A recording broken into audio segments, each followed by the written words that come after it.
that mysterious, magical tool that makes my work look super great. Wrong. Budding artists sometimes ask to see my palette, like maybe if they use the same palette, their paintings will look like mine. Wrong again.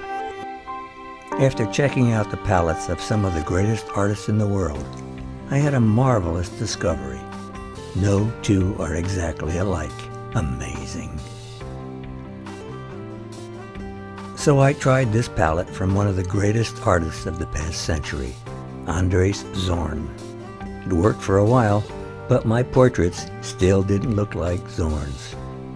And being lazy, I wanted to spend less time mixing to get every specific color I needed, so I went the other way.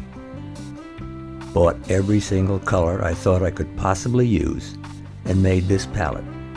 It has a gray background for mixing and even a special white area to mix on, so I could get more accurate judgment of colors that would be used on a white background when the painting is first started. Fancy, right? Well, I think I've used it twice. I found that I never used more than a handful of colors at any one time, and they seem to usually be the same ones. Bingo! I finally got smart. Decided on which colors I used most often, and here's the palette I finally wound up using, with 2 lighter shades on each color. Also, since I now use washes of approximately the colors I need, cover the background first, and get the entire canvas covered with paint, I don't need that white area anymore to check out those mixes. There's no blazing white canvas to mix for.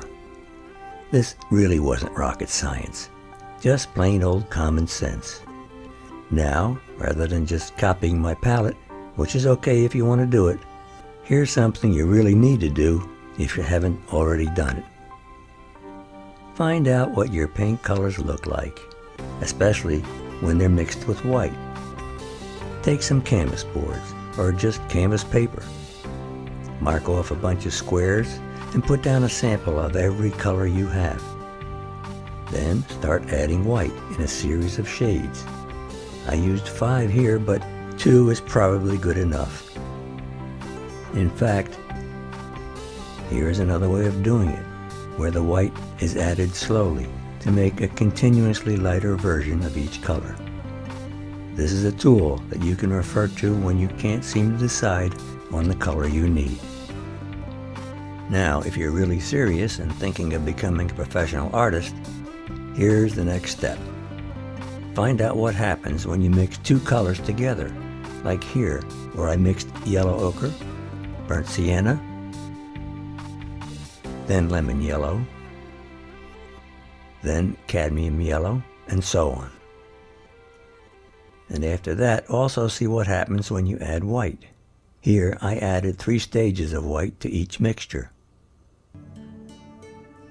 This next group shows what happens when I mix burnt sienna with yellow ochre, then with lemon yellow, then with cadmium yellow, and so on. And of course, the same drill with the white. Do this with all your colors. Now I know this is a lot of work, but remember, these are valuable tools that will last for the rest of your painting career, and will save your sanity one day when you're trying to find exactly the right paint to match that impossible color on some lady's dress. Find it on the tool, and there's your paint formula right in front of your eyes. And there's one last little tool you should have, a Grayscale Reader. I give these away with every How I Did It DVD I sell, but you can make your own very easily. I made mine in Photoshop, but you can do it with paint on a piece of canvas. Make 6 bars going from black to white with 4 bars of neutral gray in between. Run the bars to the edge so you can hold the reader right next to the shape on the sitter or photo you want to check.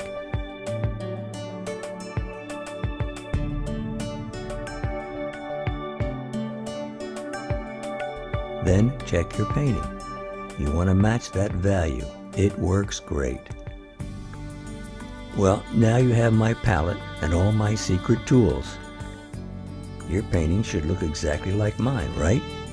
I left out one little requirement. Lots of practice. But I think I've told you that many times before. The secret to becoming a great artist is in 3 little words. Practice, practice, practice. Also, my DVD titled How I Did It can help you a lot. Check out how to get it on my website. And as I said, you get a free Grayscale Reader. So if you get my DVD, then don't bother to make one. And of course, have fun painting.